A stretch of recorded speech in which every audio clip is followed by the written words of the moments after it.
लिङ्गं कामदहनकरुणाकरलिङ्गं रावणदर्पविनाशकलिङ्गं तत्प्रणमामि सदा शिवलिङ्गम्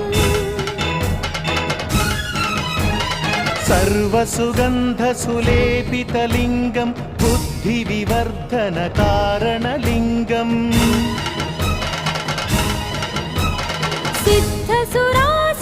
सिद्धसुरासुरवन्दितलिङ्गं तत्प्रणमामि सदा शिवलिङ्गम्